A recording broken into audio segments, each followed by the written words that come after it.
Biden says there is, quote, no shift in his commitment to Israel, and again calling for a two-state solution with the Palestinians.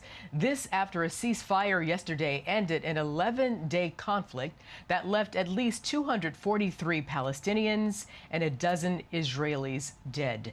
Hours after the truce began, Israel's Prime Minister Benjamin Netanyahu issued this warning to the Islamic militant group Hamas. If Hamas thinks we will tolerate a drip of rockets, it is wrong. We will respond in a different power to any show of aggression against the communities surrounding Gaza or anywhere else in the state of Israel. What happened in the past will no longer take place. Let's bring in now Walid Phares. He is joining us. He's a Fox News national security and foreign affairs analyst. So, Walid, does Prime Minister Netanyahu's new verbal warning signal that he doesn't believe that the international heat on Hamas will be enough to keep them from breaking the truce? And is his ominous verbal warning the right move? Well, first of all, yes, he has to warn because he entered an agreement of ceasefire. It's not really a written document. It's not an international convention. Things could happen again. He is projecting that Hamas will strike again because it did in the past, in 2014. And before that, there were many clashes. But the bigger question is, why is Hamas waging those missiles? Well, the answer that they're given is that because there are demonstrations in Jerusalem. But you don't respond with shelling if there are demonstrations and counter-demonstrations. This is why Prime Minister Netanyahu is almost sending this message. You want to demonstrate, you can, but you're going to engage in warfare, then the full power of Israel will be used. So with the eyes of the world watching, though, Walid, what would be a reason for Hamas to break the truce? Well, there were reasons in the past, and I assume there will be reasons in the future. Over the past few years, Hamas has been acting not just as a local guerrilla, of course it's our terrorist here in the United States, but also as an ally to Iran. The real story begins in Tehran.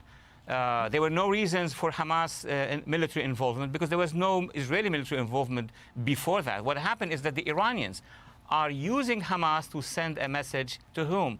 To the United States, to the Biden administration, almost telling us, if you do not remove the sanctions fast enough, we can destroy the peace process, and that's their way to doing it. So what's in it, though, for Iran besides removing sanctions? I mean, really, do they really want to, stoke the bear of the United States? Do they really want a conflict there in Israel between the Israelis and the Palestinians? Will it really benefit Iran? Artel, this is very, very difficult question because you have to understand what the Iranian strategy is. So they want to continue with their military program. They want to continue with supporting the militias. Hamas is one, but you have Hezbollah, Houthis, militias in Iraq and in Syria. And on the other hand, they want to receive the benefits of removing the sanctions because their economy is very bad.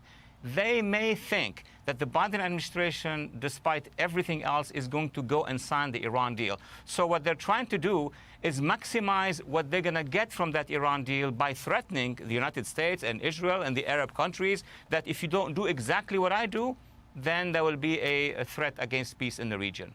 A couple questions. First of all, will President Biden react to this sort of backhanded pressure? Well, he made a statement, very important statement today, because there was a debate in Washington, as we all know, within the wings of the Democratic Party.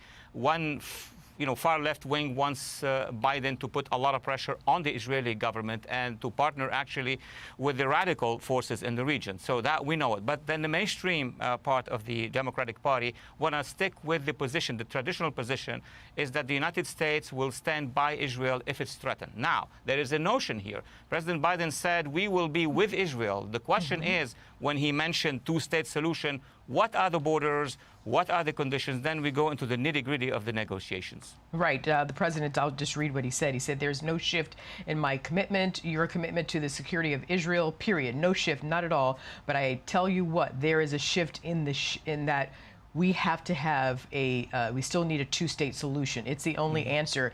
Really quickly, because I have 30 seconds, did you mean to say, Walid, that there is a group, a faction inside of the Democratic Party that wants to work alongside Hamas? Did you say that?